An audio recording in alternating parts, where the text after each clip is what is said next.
அந்த பிரசன்ஸ்லேயே வாழணும், அந்த மகிமையிலே வாழணும். தினம் தினம் ஏன் ஜெபம் பண்ணுங்க, டெய்லி எதுக்கு பைபிள் வாசிக்கணும் அப்படின்னு சொல்கிறாங்க அப்படின்னு சொன்னால், அந்த கண்டினியூட்டி உங்களுடைய வாழ்க்கையில் இருந்துகிட்டே இருக்கணும்.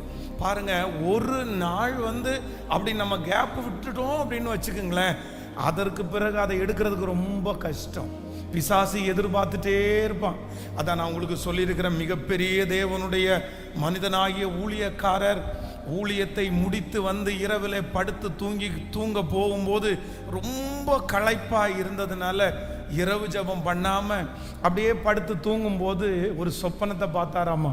அவர் ஒரு பெரிய கோட்டைக்குள்ளே அவர் கட்டப்பட்டிருக்கிற இடத்துல பெட்டு போட்டு படுத்து தூங்கிட்டு இருக்கிறாரு.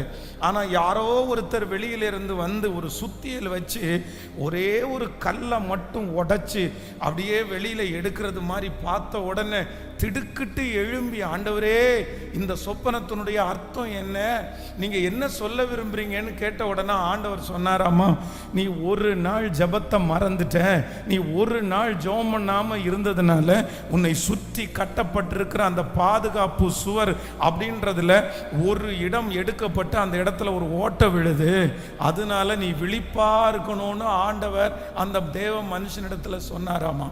ஆண்டவருடைய பிள்ளைகளே, ஒன்று நீங்கள் நினைத்து கொள்ளுங்கள், நீங்க எந்த நேரத்திலையும் நீங்க என்ன பண்ணக்கூடாது அப்படின்னா, ஆவிக்குரிய வாழ்க்கையில மட்டும் கேப் விட்டுறவே கூடாது. என்ன வந்தாலும் சரி, நம்ம என்ன வந்தாலும் அந்தந்த நேரத்தில்